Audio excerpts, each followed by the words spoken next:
Marcos 4, 35 em diante, diz assim: E naquele dia, sendo já tarde, disseram-lhes: Passemos para outra margem. E eles, deixando a multidão, o levaram consigo, assim como estava no barco. E havia também com ele outros barquinhos. E levantou-se grande temporal de vento, e subiam as ondas por cima do barco, de maneira que já se enchia de água. E ele estava na polpa, dormindo sobre uma almofada. Despertaram-no, dizendo-lhe: Mestre, não te importa que pereçamos? E ele, despertando, repreendeu o vento e disse ao mar: Cala-te, aquieta-te. E o vento se aquietou. E houve grande bonança. E disse-lhes: Por que sois tão tímidos? Ainda não tendes fé? E sentiram um grande temor e diziam uns aos outros: Mas quem é esse, que até o vento e o mar lhe obedecem?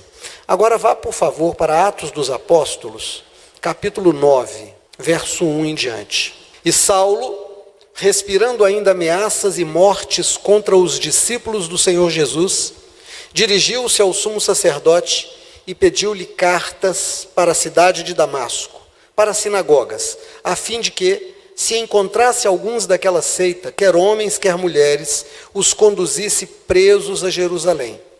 E indo no caminho, aconteceu que, chegando perto de Damasco, subitamente o cercou um resplendor de luz do céu.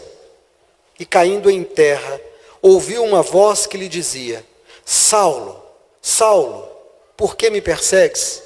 E ele disse: Quem é, Senhor? E disse-lhe o Senhor: Eu sou Jesus, a quem tu persegues. Amém. Amém. Irmãos, a religião é alguma coisa que acontece com o ser humano em algum momento, eu já falei isso aqui. Nós temos um despertamento, uma experiência de despertamento para o mundo espiritual, quando nós, em algum momento, mais cedo ou mais tarde na vida, nos perguntamos: há vida após a morte? Tem alguma coisa? Será que do outro lado a vida continua? Nesse momento nós somos inaugurados como pessoas religiosas, porque religião é religação. Nesse momento nós somos despertados para nos religarmos ao outro mundo, porque viemos de lá. Nós não somos eternos da terra, nós temos a consciência de que aportamos aqui. Nós nascemos aqui, mas não somos daqui. Nós viemos de outro plano. E em algum momento, dentro destes corpos de carne que nós temos um encontro com a espiritualidade e nos perguntamos: há vida depois da morte? O que vai ser de mim? O que aconteceu com meu pai, com meu filho, com meu marido, com minha esposa, que morreu? Nesse momento eu me torno um ser religioso, porque eu começo a buscar a religação, a renovação da ligação que eu tive um dia, de onde eu vim. Eu começo a me despertar, a ter consciência de que a vida continua, de que a vida não é isso aqui. Porque eu olho para o espelho e eu estou envelhecendo. Eu olho ao meu redor, os meus amigos vão morrendo, meus parentes vão morrendo. Eu percebo que eu mesmo estou próximo desse momento. Então, esse momento de religação é o momento da religiosidade. A partir disso, eu vou encontrar em alguma filosofia religiosa um caminho. Eu posso achar um caminho de espiritualidade no cristianismo, no budismo, nas religiões de matrizes africanas, no espiritismo. Cada ser humano tem uma experiência de caminho.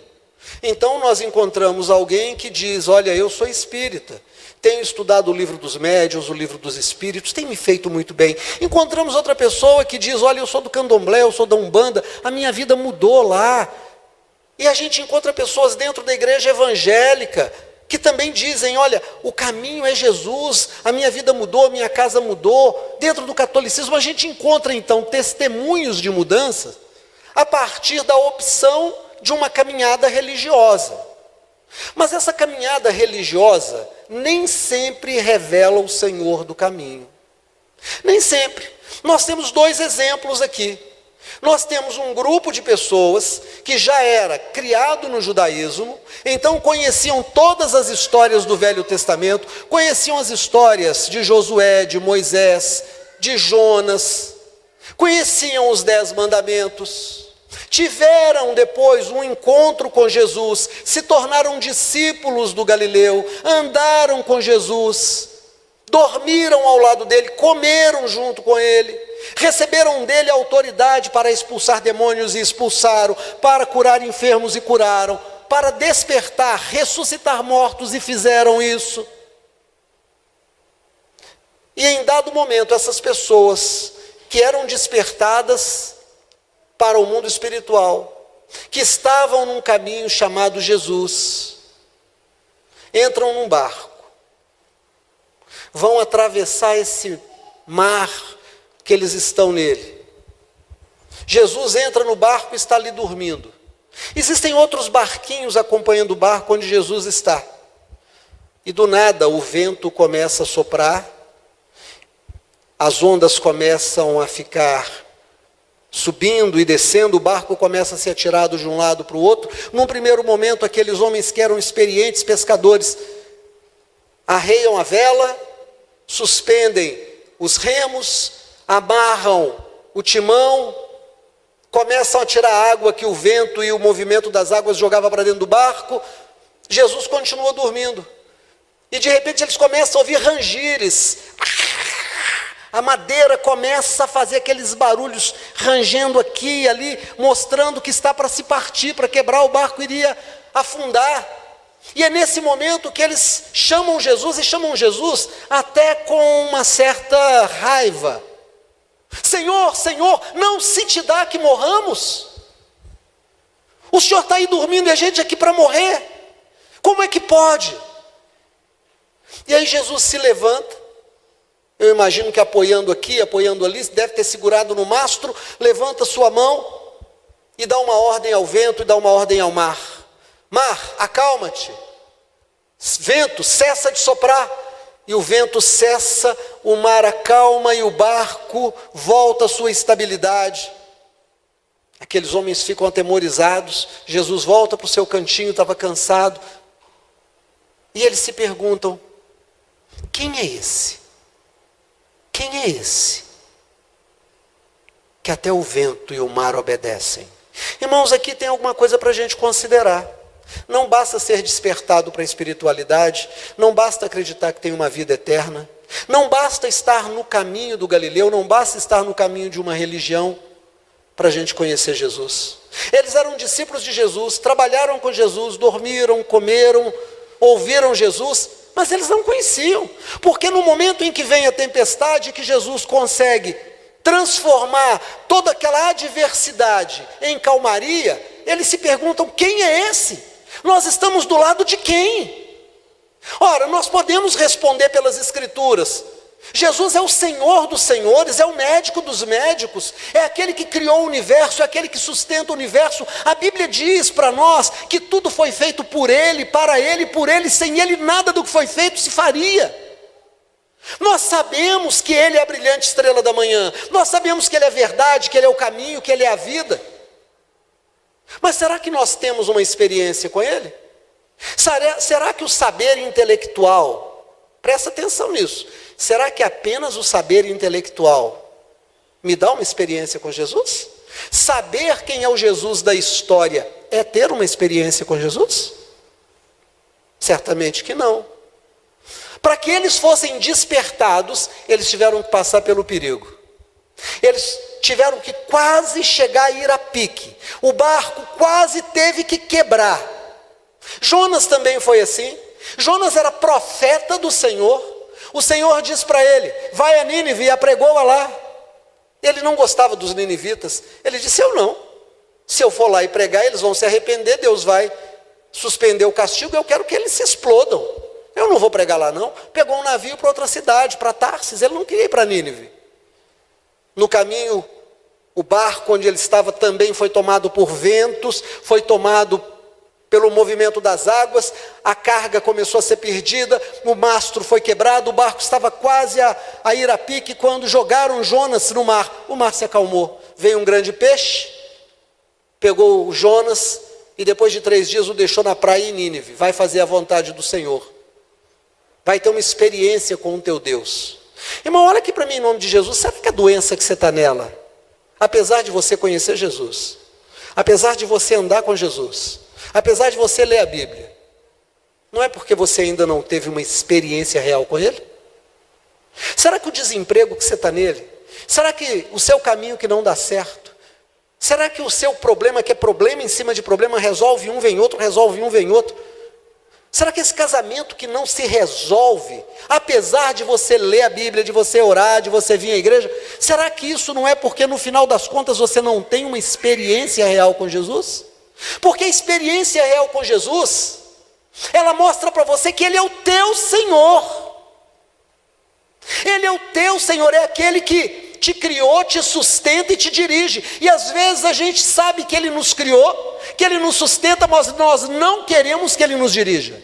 Nós temos um grande Jonas dentro de nós. Eu não gosto do jeito que Deus fala comigo através do pastor. Eu não gosto do jeito que Deus fala comigo através das situações. Eu não gosto do jeito que Deus fala comigo. Eu não gosto das ordens dEle. Ele é o meu Senhor, mas eu não obedeço. Ele é o meu Senhor, mas eu não entrego tudo para Ele. Eu ainda retenho, eu ainda guardo, eu ainda não sou um dizimista, eu ainda não sou um ofertante, eu ainda não venho em todos os cultos, eu ainda dou mais ouvidos às serpentes que estão aí pelo mundo do que à voz do Senhor que vem pela palavra. Eu sou religioso, eu tenho consciência de vida eterna, eu estou no barco com Jesus, mas eu não conheço Jesus, eu não sei quem Ele é. Irmãos, eu tenho visto cada coisa. Eu fui visitar o pastor essa semana, Zé. Levei lá uma geleia para ele, né? Ficamos conversando um tempo, foi bom. E aí o Zé contou uma experiência maravilhosa. Ele morava em Santa Luzia. E um dia, numa igreja, era uma casa de aluguel, morava numa casa de aluguel. Uma situação, estava bem, estava tranquilo, a vida não estava tendo nenhum problema. E um dia na igreja lá, o Senhor usou uma pessoa que falou para ele assim: eu vou mudar a tua vida. Eu vou mudar a tua vida. Ele falou: amém, glória a Deus. A gente imagina, né? Que coisa boa que Deus vai mudar a minha vida. E continuou a vidinha dele normal. Um dia ele volta para casa, a casa tinha sido visitada por um ladrão. Abriu a casa foi toda roubada. Levaram as coisas dele. Além da casa ter sido saqueada, quem teve a casa roubada fica com medo, porque descobre como é falho o seu sistema de segurança. A porta não segura ladrão, o cadeado que a gente coloca na janela não segura ladrão, cachorro no quintal não segura ladrão. Você fica sempre com medo de que o ladrão volte. Ele não queria mudar de lá, mas aí, com isso veio o medo. E ele volta para cá, fica um mês morando com a mãe. Aquela situação desconfortável. Aí a esposa reclama, ele reclama, os filhos reclamam, a mãe reclama. Vaga a casa do lado para aluguel. Ele aluga a casa. Era um senhor que tinha recebido por herança essa casa e tinha muitas outras casas e outros imóveis. E ele começou a pagar aluguel. Começou a pagar aluguel. De repente, depois de 6 meses, o dono da casa chega e diz para ele: você quer me comprar essa casa? Essa é a casa mais barata que eu tenho. E para regularizar a situação de outros imóveis que eu tenho em Minas e na Bahia, eu preciso vender esse imóvel. Com o dinheiro desse imóvel, eu vou regularizar os outros imóveis. Me compra ele. Irmãos, ele olhou e disse assim: eu não tenho dinheiro para comprar. Alguém aqui já comprou sem dinheiro? Na fé? Então você sabe do que eu estou te falando, né, Fátima? Tem essa experiência. Chamou a esposa dele, conversou, oraram. Falou: como é que nós vamos comprar isso? 150 mil reais, ele não tinha. Ele não tinha nem a metade, ele não tinha nem um quarto desse dinheiro. Como é que compra, irmãos? Combinou com o moço, fez um cheque, entregou o cheque e foi ter uma experiência com o Senhor. E um arruma um dinheiro aqui, o outro arruma um dinheiro ali, pega um empréstimo cá, e no tempo marcado, o cheque foi coberto e ele comprou a casa. É a casa que ele mora, onde eu fui visitar. E ele falou: pastor Ademir, agora eu olho para trás, eu não sei de onde veio o dinheiro. Eu sei que teve gente que me ajudou aqui e ali, mas o dinheiro está aqui. Mas irmãos, para ele ter uma experiência com o Deus provedor, ele teve que ser visitado pelo ladrão. Se não fosse o ladrão entrar na casa dele, ele estava morando no aluguel até hoje. Você está na doença, você está na falência, você está numa situação difícil, porque você ainda não se entregou numa experiência com Deus. A sua vida não mudou porque você não mudou. Você é de Deus, você vem à igreja, você lê a Bíblia, você ora, mas você não tem uma experiência de entrega. Ele se lançou. Esses homens aqui só chamaram Jesus porque o barco estava indo a pique. Se o barco tivesse ainda um jeitinho de ficar boiando, chamava Jesus não, ficava ali. O Senhor deixa você ir ao fundo do poço, para que você possa clamar, para que você possa dizer: eu quero saber quem é o meu Jesus, eu quero ter uma experiência, eu vou clamar: Senhor, socorre-me. Eu vou dizer Deus para todo mundo ouvir: Senhor, porque quando você está apertado você grita. Ah, irmão, a gente grita. Quando você está apertado, você não tem vergonha, você se lança, você se joga. Lembra da mulher que tinha um fluxo de sangue? 12 anos gastando dinheiro com o médico, perdeu tudo. A hemorragia, ela disse: eu vou passar pela multidão. Eu fico imaginando uma mulher com uma hemorragia de 12 anos, estava anêmica, devia ser um chassi de grilo. E ela disse: quer saber? Vou passar pela multidão. E tomou soco de um, e foi jogada no chão, e levantou. E ela dizia: se eu tocar em Jesus, se eu tiver uma experiência com Ele, eu vou tocar na orla da veste dele. Se eu simplesmente tocar nele, eu vou ser curada. Deixa eu te falar, o teu livramento está numa experiência com Jesus. Não basta só você ter nascido no Evangelho, não basta só você ter aceitado Jesus, não basta só você ter sido batizado, não basta só você ler a Bíblia, não basta só você orar. Você tem que ter uma experiência. Senhor, sou eu e o Senhor. Agora não é eu o pastor e o Senhor, não é eu a igreja e o Senhor, agora sou eu e o Senhor. Eu preciso de uma experiência. Senhor, me vivifica, toca em mim, tira da minha vida isso que está me oprimindo. Senhor, eu vou morrer por essa dívida que está sobre mim. Senhor, a mão da injustiça está me sufocando. Senhor, eu não tenho quem me socorra. Deus, o corpo que o Senhor me deu está sendo comido pela enfermidade. Tira de mim, Senhor, tira de mim. Eu gosto quando Jesus encontra com aquele leproso no caminho. Jesus tinha terminado o sermão da montanha, estava descendo, no meio do caminho tem um leproso. Jesus diz para ele: o que você quer que eu te faça? Gosto de quando Jesus encontra aquele cego, Bartimeu. Jesus, filho de Davi, Jesus, filho de Davi, tem misericórdia de mim. Traz o cego. Vem o cego. O que você quer que eu te faça? Qual a experiência que você quer ter comigo? Senhor, eu quero ver, eu quero ser curado. Senhor, eu quero que o Senhor tire de mim a lepra. Eu sei que o Senhor tem poder para me curar se o Senhor quiser. E eu estou aqui no teu caminho te dizendo: queira. Por favor, toma a minha dor, me cura. Jesus disse: eu quero ser curado, eu quero. Volta a ver. Você acha que Deus não tem poder para tirar a tua enfermidade? Você acha que Deus não tem poder para tirar a tua dívida? Você acha que Deus não tem poder para abrir a porta para você que está fechada? Você acha que Deus não tem poder de resolver o seu casamento? Eu e Simone fomos a um aniversário ontem. Aniversário de uma amiga dela, também minha amiga, porque é amiga dela, de muitos anos. E sentamos lá à mesa com o marido dela. O marido dela trabalhava com uma Kombi, fazendo entrega para uma grande empresa de Belo Horizonte. Morava aqui no Betânia, tinha um apartamentozinho de 52 metros quadrados.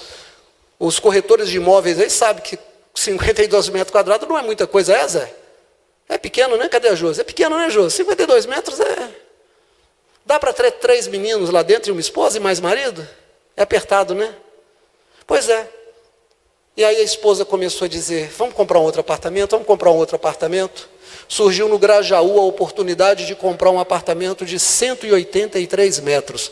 Sai de 52 para 183. Qual que era o problema? Din-din. Sabe quanto ele tinha? Nada.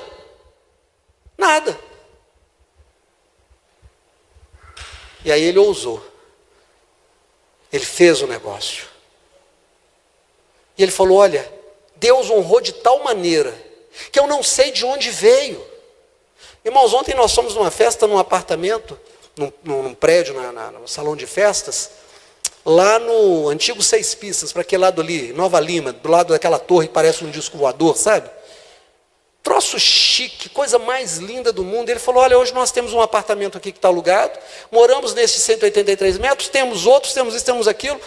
E eu não sei como que eu paguei o primeiro apartamento. Eu voltei para casa e eu disse para minha sogra, eu acho que eu fiz uma coisa louca. Eu comprei um imóvel que eu não posso pagar. E ela falou, mas Deus é contigo. Deus é contigo. Irmãos, a experiência com Jesus é aquilo que muda a sua vida. O problema é que às vezes a gente fica lutando com o barco. Desce vela, sobe remo, amarra o timão, segura o leme. A gente fica tentando resolver, a gente corre, a gente dá explicação, a gente busca racionalizar, a gente só não faz o que tem que fazer. A gente não ousa, a gente não dá o primeiro passo, a gente não crê. Eu tenho uma experiência interessante com o meu pé quebrado. Aliás, eu tenho várias, né? Eu adoro quando Jesus faz essas coisas. Mas quando eu quebrei o pé, fui para o médico, muito bacana, me atendeu, falou, ó, é para fazer cirurgia. Mas o osso não saiu do lugar. Quebrou, mas o osso está no lugar, ele está certinho. Tem que ficar 30 dias de bota ou 45 de gesso. Você escolhe. Eu falei, escolhi a bota, claro. 30 dias.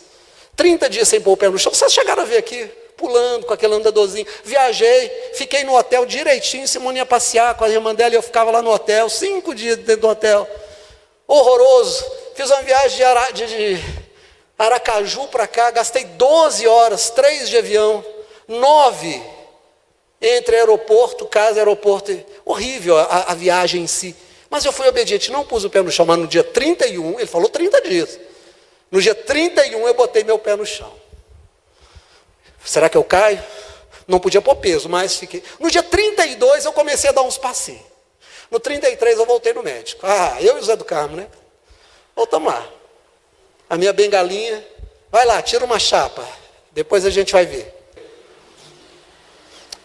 Mandaram a chapa lá para ele, direto, eu estou lá conversando com o Zé, vem ele bravo. Pois é, você andou, era para você andar? Pois é, agora o osso saiu do lugar, agora vai ter que fazer a cirurgia. Mas o doutor falou que era 30 dias. Falei que era 30 dias, mas você tinha que vir aqui, você não veio, você já pisou, você veio para cá hoje andando. Falei, tá bom. Só que o que ele não sabe é que quando eu coloquei o pé no dia 31, a Simone e o Mateus, que são muito cuidadosos, falaram assim, pai, o senhor não pode. Falei, Deus é comigo. Pode. Deus é comigo. Aí o doutor me chama, com a voz mansa dessa vez. Seu Ademir, pode vir cá. Falei, mudou o tom de voz. Mas mesmo assim, peguei minha bengalinha e fui. Já não botei mais o pé no chão. Vou tomar outra descompostura. Aí ele falou, não, pode pôr o pé no chão. Mudou. Senta aí.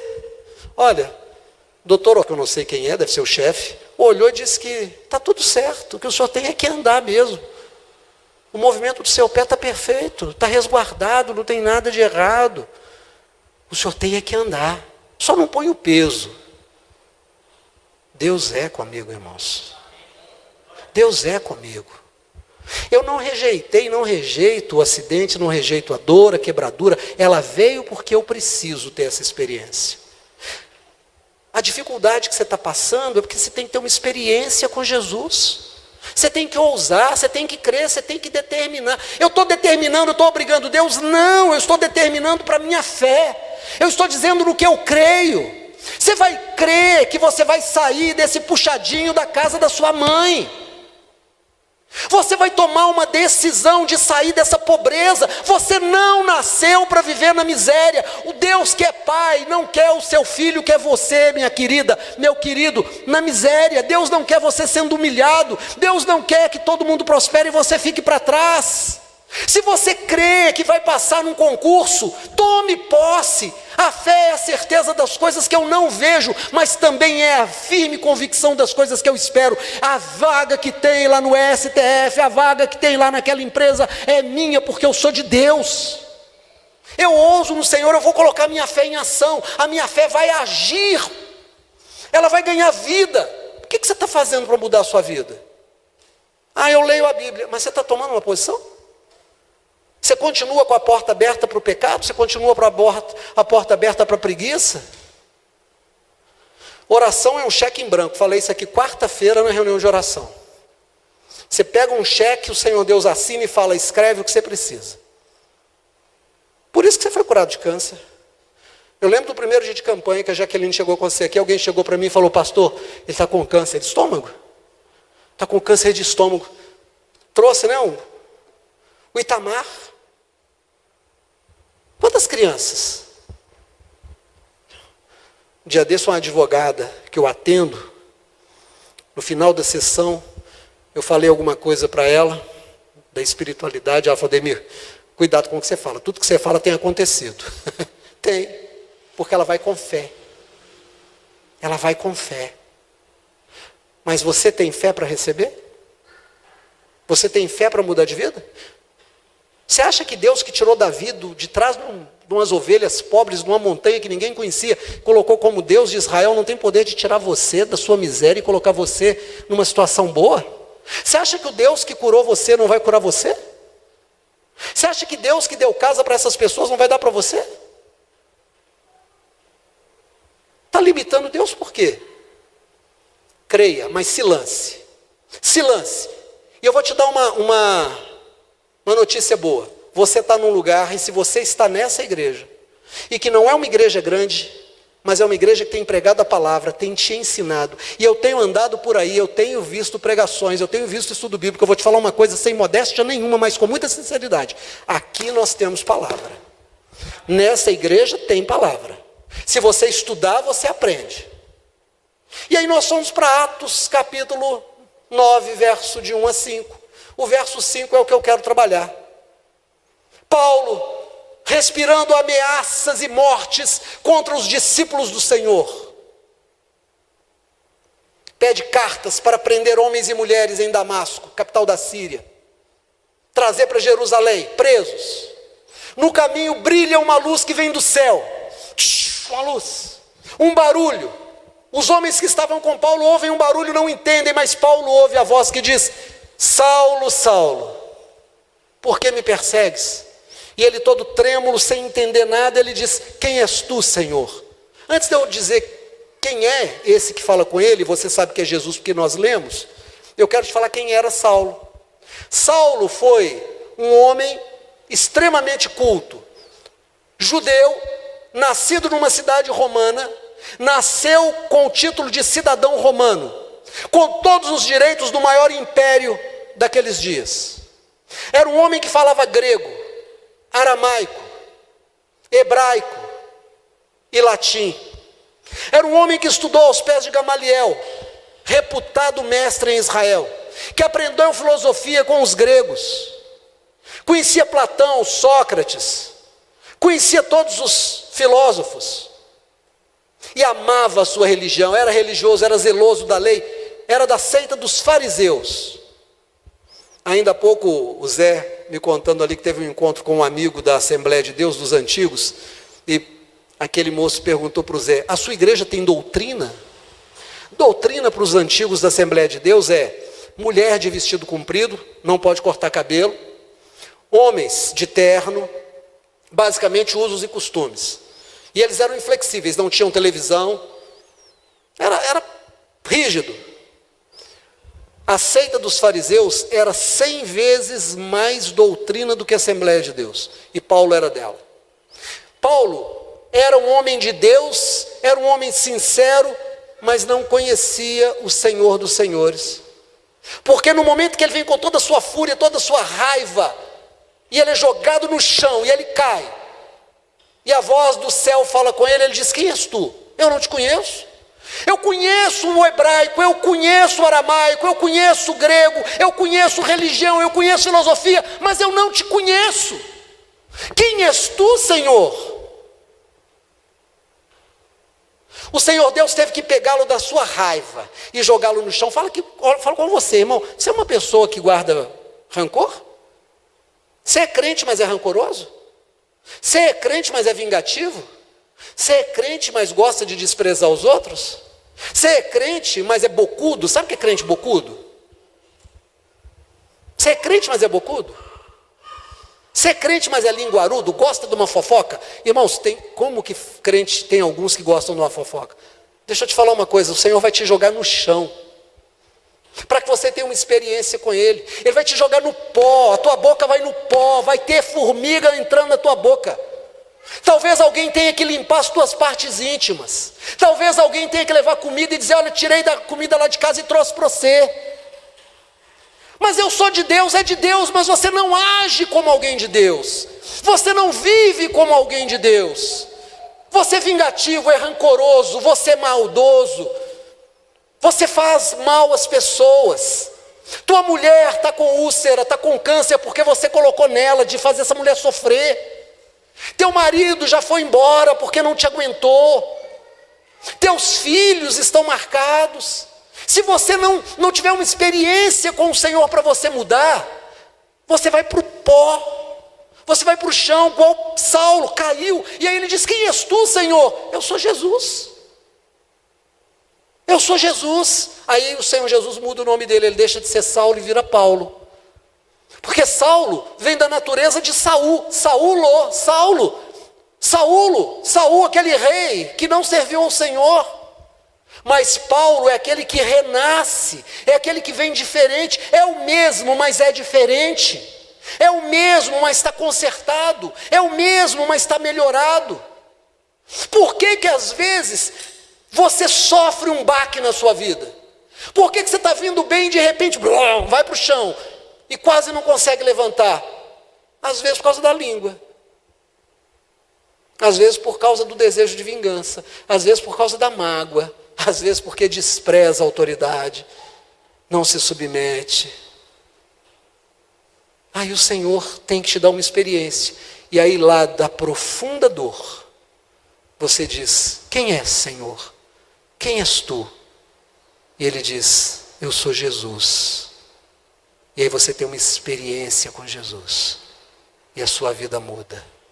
Ele te levanta e te coloca mais alto do que você imaginou que poderia chegar.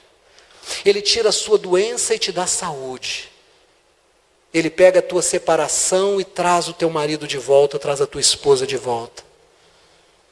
Ele passa a mão e a tua família passa a viver em paz. O Senhor faz maravilhas. Quem é Jesus? Jesus é aquele que muda a vida da gente, quando a gente entrega a vida para Ele de verdade. Amém? Vamos ficar de pé, nessa noite nós temos a ceia do Senhor.